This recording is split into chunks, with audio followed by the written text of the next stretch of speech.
Сазай болуатқан қарраң фашизмны қала. Шалғыт зихниет күмаштылары дәміш. Қандақ киініш әркелік.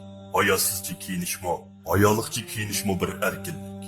Аясызчы киінішне аялық киініш yolunu таллағаллаға қаршы пропаганда қылыш енелі әркелік. Әгер о аталмыш радикалки хисапланып кеткен болса, әр түрлі кірәң әркелік. Әмма нөвәт қары рәңге кәгенде әркелік үкімлерінің түткіл вариантыларға дәс кетішке башлайды. Қары рәңлі киініш радикаллық болады. Аталмыш әрәплешіш болады. Қары рәңлі ixtiyar qilish go'yo aqlli insoniy tabiat bo'lmish ranglardan huzur ilishqa. İnsani haqqi zid bo'ladi. Yana qandaqdir Xitoyning zulm qilishiga paket yasab berganlik bo'ladi va hokazo. Qimmat qarash dunyosi boshlang'ich mezgilidan boshlab o'siga ketgan mazkur sholg'ut ziyolilikning bejorligi shu edi. O'zining mantiqisini o'zi inkor qilish, oldingi jumlasini keyingi jumlasi rad qilish. Paradokslik. Bu sholg'ut zihniyatlar har turli bema'ni tutumlarni tashlab qo'yadi. Bir davlisiga javobni bersa mat bo'lganga taslim bo'lishni bilmay, yana shuningdan qilishmaydigan bema'ni davlidan birini ko'tirib chiqib qo'yadi. Davatqonlarning mantiqisi qayerchi bo'lib kelyapti. Ko'zni yumib turgan putkuni haqqoniy tutumli kishilarga ulgu bo'lishda emas, go'yo mo'rining bu uchidan qaldak ovozi anglasa, yana bir uchiga. O uchidan ovoz anglasa, bu uchidan qechishga uringan o'g'ri chashqan misoli aqoshli gaplarni g'oldatib, o'ttirliqni qutuplashtirish ko'yda yurishdan boshqani bilmaslikda. Ma'qul. Birov sening mantiqan bo'yicha radikal musulmonlikqa o'xshab bilib, qop-qora o'rinibdi. Sen bo'lsang, nasl-nasabi g'arbchi kulturga tutishadigan kiyinish shaklini qo'llab, propaganda qilsan. Kimning qandoq kiyinishi va qaysi tur kiyinishni qo'llashi erkinlik albatta. Ammo ishining ichiga qimmat qarashni o'z ichiga aralashtirish yuz beryapti. Erkin tanlab kiyingan modernchi kiyinish bichimi, yana ixtiyorlik bilan tanlab kiyingan qora rangli bichimidagi kiyimga qarshi propaganda qilinayotgan bo'lsa, o chog'da masalaning xarakteri kimning qandoq kiyinishni tanlash masalasi emas, balki qora rangga qarshi propaganda. Qo'pol qilib aytganda, rang fashistligi yuz bergan bo'ladi. Undaqda biz masalani milliy mafkura asosida tahlil qilib ko'raylik. Diqqat! Nasabiga sholg'ut qon oralashib qolmagan hech bir Uyg'ur tanmaydigan muhtaram ajdodimiz Alisher Navoiy shundoq ko'rsatgan. Qaysi qavmning turqida ko'rinsang, shular deysan. Undaqda mazkur qop-qora va modern kiyinishni tahlil qilib qarasak, amaliyotda qop-qora kiyinishda yoki tanlashda uning o'ziga yarasha shar'iy davlisi. Radikal deyilsimi Qur'on va sunnatdan ma'lum nazariya keltirilgan asosda hamda ixtiyoriy tanlash asosida kiyilayotganligi ma'lum. Demak bu qop-qora kiyim seningcha radikal deyilgan taqdirdimi, islomiy asoslarga ziyoda sezgurlik bilan amal qilishni maqsad qilgan holda musulmonlik kulturida o'tirib chiqqan bir tur kiyinish bichimi ekanligi bir reallik. Sholg'ut zihniyatning qo'llab chiqarib olgan o'rnak kiyinish bichimi bo'lsa, uning na islomiy qimmatdir, na milliy kulturda o'rni yo'qligi op-oshkor. Faqatli kishining erkin tanlashi asosida kelayotgan bir bichim xolos. Ammo bu bichimni haqiqiy musulmonlik urfiga solgan vaqtda millichiga yot kiyinish bichimi ekanligi shaksiz. Kiyinish erkinlik albatta.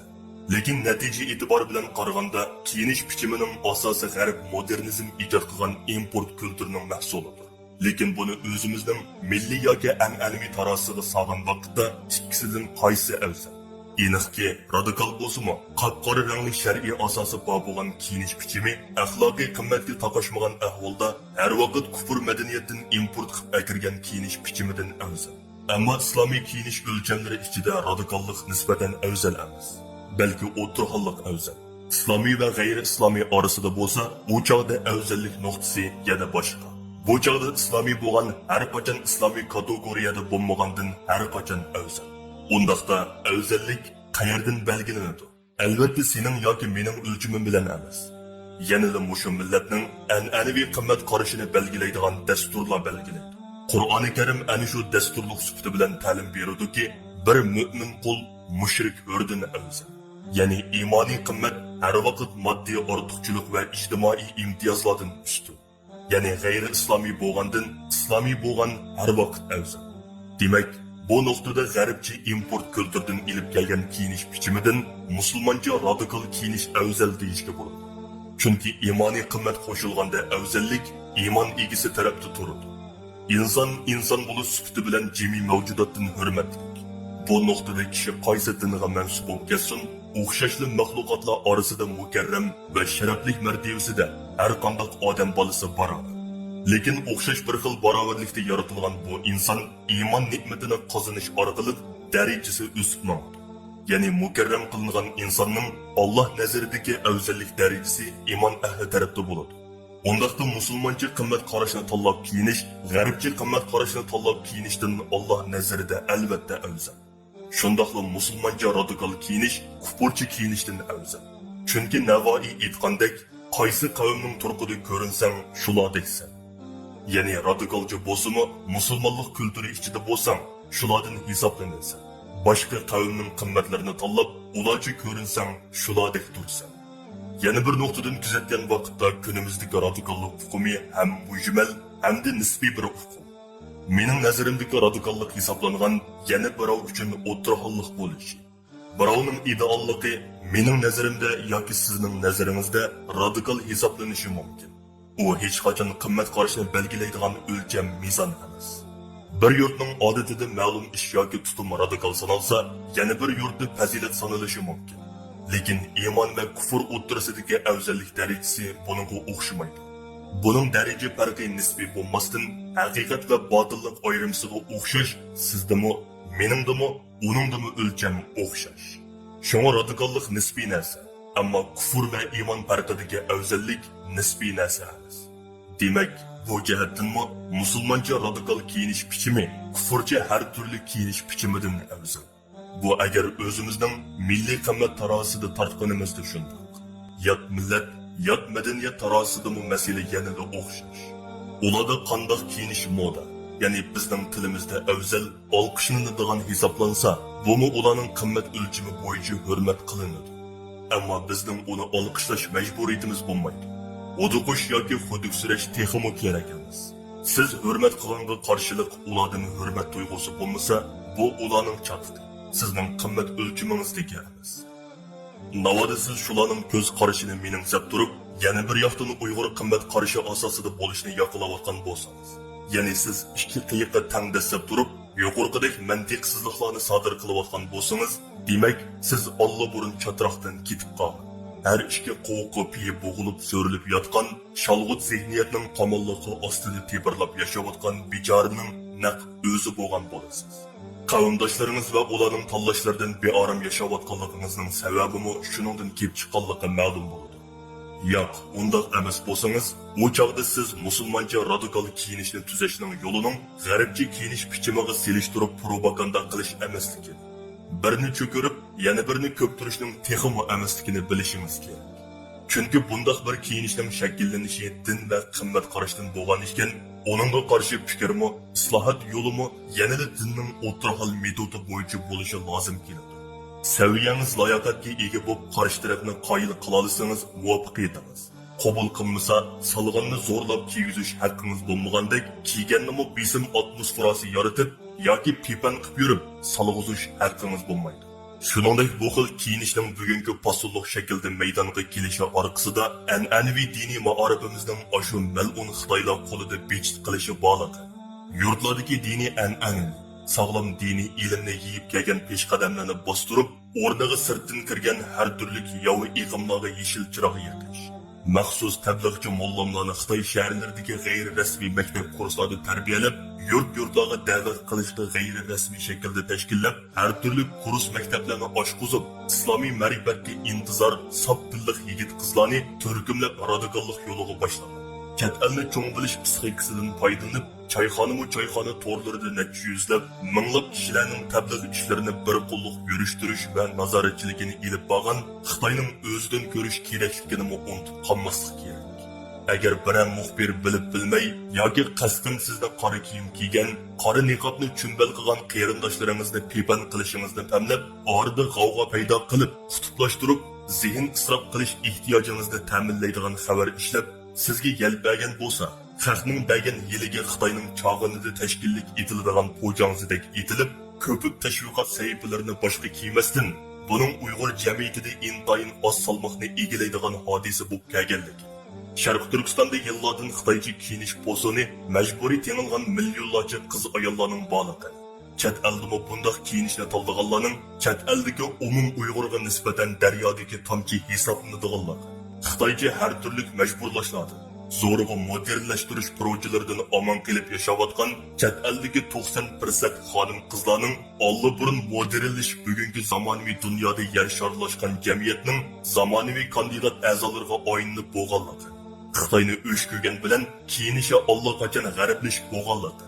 Namoyish va siyosiy sahnalarga ularga qaraganda qora rang kiyilgan vijdonli xonim-qizlar ko'p va aktiv bo'lgach, ko'zga umumyuzlik va ko'p sonliqda ko'rinib ketayotganligi.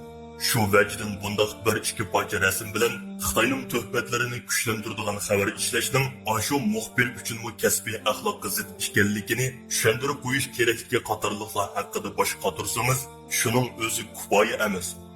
Masalani bu nuqtadan hal qilmay tortilgan rasm aniq Uyg'urning tursimi, rasm xatokan. Suriyalikning ishkan to'xtab norozilik bildirib qo'ydik deganni bayon qilgan bu qora rang va niqobni chumbal qilishni tishlab tortib o'ldirish. Atrofni qo'zg'ashga kuchtirdish nimaga zaruriyat bo'lib qoldi. Bak o'ltirolmay ketsangiz, sizdek mushovirlik vazifasi o'tayotgan, jurnalistlik qilayotgan, davlat muxbir izlab Uyg'urning dardini anlatayotganligini jar silayotgan choparmanlar qora kiyimni pipan qilish va qutblashtiruvchi propagandalarni navbatlash ulg'aytish o'rniga mazkur qora kiyimni bahona qilib Uyg'urning manfaatiga qarshi xabar yozganlarni mat qiladigan qarshi xabarlarni ko'paytirishga kuch soladi. Oqartish va energiya kuchinglarni mazlum hamshirlaringlarni pipan qilishga ishlatmasdan ashu muxbir va tashviqot supulariga qarasanglar, ikki paxtakni tang so'qolmagandimi, dushmanga qarshi bir paxtakni so'qib qolsanglar, bumi bir utuq emasmi? Bumi o'z navbatida chamasi yetmaydigan har ishga burnini tiqib malibon qilishdi. Qora rang fashizmni ulg'aytishdan afzal emasmi? Demak, dard muddao boshqada. Mana bu shalg'ut zihniyat undirmalarining Xitoyning manfaatiga chillaydigan bir necha davolg'ushga yo'liqishiga go'yo bu qora rangli kiyinish masalasi hozirda o'ngshilib ketadigan ishlardek navbat bo'yicha qora rang, niqob, chumbal jidilini ko'tarib chiqishlari benormal. Har davolg'ushda masalaning yiltizini o'z qarindoshlaringizga, hamshirlaringizga ortishining yana kelib millatning asirlikda va qirg'inchilikda ekanligiga guvoh bo'lib maydonga chiqayotgan. Ziminining besivilinganligiga qarshi sap-sap bo'lib maydonga chiqqan va chiqayotgan. Sizdek millatga kuyingan ko'rinadiganlarning boshlagan yo'lini to'g'ri yo'l bilib, vatan millat uchun hammadan kechayotgan hamshiralaringizni seni muxbir rasmga tortib oldi. Xitoy bizni texmo ezadigan bo'ldi.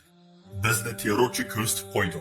Qora rang kiyvog'ining bilan pasoning men sayfamga qo'llab chiqarib qo'yganlarnikidek emaskan degan tarzda hapilishib, askilik qilishning ularni yetaklash emas, ranjitish bo'ladiganligini o'ylashingiz kerak.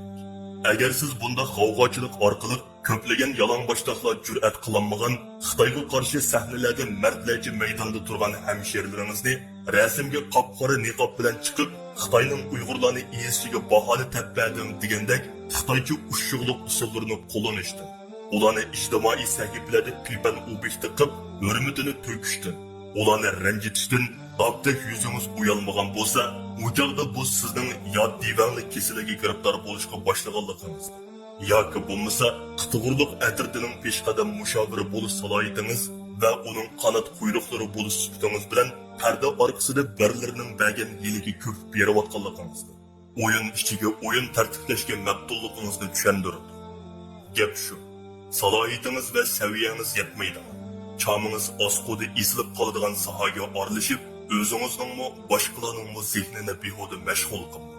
Agar siz va qanot quyruqlaringiz Xitoyning vatandagi qora rang fashizmiga o'xshash tankish qilayotgan bo'lib kelayotganligini sezmayotgan bo'lsanglar, Xitoy bilan sizlarning propaganda uslubida farqli, ammo yetmoqchi bo'lgan g'oya nuqtasidan parallel va o'rtaq ish qilayotganligini anqirish. Hech bo'lmasa atrofdagilarning bunday ishlarning farqida ekanligini bilib qo'yishlari kerak. Yig'ib aytganda bir odamning muayyan fason yoki kiyinish bichimini tanlashida aslida uning muayyan dunyo qarashiga mansub ideyadan ta'sir olganligidan va shu asosda ochiq yoki yipiq, niqoblik yoki yuzi ochiq kiyinish bichimini tanlaydiganligini diqqatga olish kerak. Agar siz ta'kidlayotgan ochiq va moda bo'lishga, yipiq yoki niqoblik yurmaslikka shu kishini yoki iqimni qoyil qiladigan dalilingiz bo'lmasa, diniy dasturlardan fiqhiy hukm manbalaridan uning qoyil qilgudek ilmga ega bo'lmasangiz, qisivog'idek yeringizni qisib olishni bilishingiz kerak. Uzun yillik asorat jarayonida shakllangan diniy oshqo'llikni, diniy passivlikni, hatto dinsizlashishni to'g'ri yo'lga yetaklash uchun yana uzun yillik isloh qilish, kultural va ijtimoiy yangilanishlarni barpo qilish orqali normallashtirish mumkin. Buning uchunmi yana shu maorifiy va iqtisodiy o'z eligida bo'lgan mustaqil davlatimiz, siyosiy bexatarligimiz, ilmiy yuksalishimiz bo'lishi kerak. Yiltizdan hal qilishning yo'liga kirmay, lotfitining origa milinib yetib olish, bor yo'q gunohni rangga otib, ig'vo to'pi shakllantirish samimiy bo'lgan ahvolda o'p-o'choq do'tlikdir. Aksicha bo'lganda millatning g'olini qo'llayotganlarning g'arazlari uchun xizmat qilganlikdir. Aytilganidek, dushmanga xizmat qilish uchun cho'qim o'ringa ishlash kerak emas. Do't bo'lish yetarli. Tajovuzchi soldab solg'uzanmaganni siz va sizga o'xshash milliy xotirasi divanlik bosqichiga berib, o'tib ketgan sholg'ut zihniyatlarning propagandalari, millat vaziyati hamda Xitoy tahdidini suiiste'mol qilishlari hargizmi solg'uzanmaydi yoki yangushlanmaydi. Har ishning yo'li, metodi bo'lishi kerak. Gap anlatanmagan kichik bolani talada jin bor deb qo'rqitganga o'xshash go'daklarcha usullarga tayinib bu xil zil masalalarga cho'moq silib hal qilish ham xiyolida bo'lish bo'yiga loyiq aql o'smaganlikni. Masala hal qilishda hali ham bolalarcha go'daklikni tashlamaganlikning ifodasi. Masalaning mantiqisi shu. Qaysi qavmning turqida ko'rinsang, shulardeksan. Shundaqla qaysi qavmning zihniyatida o'ylasang, shulardeksan. Vassalom. Burhan Muhammad 2021 yili 4 oyning 23 kuni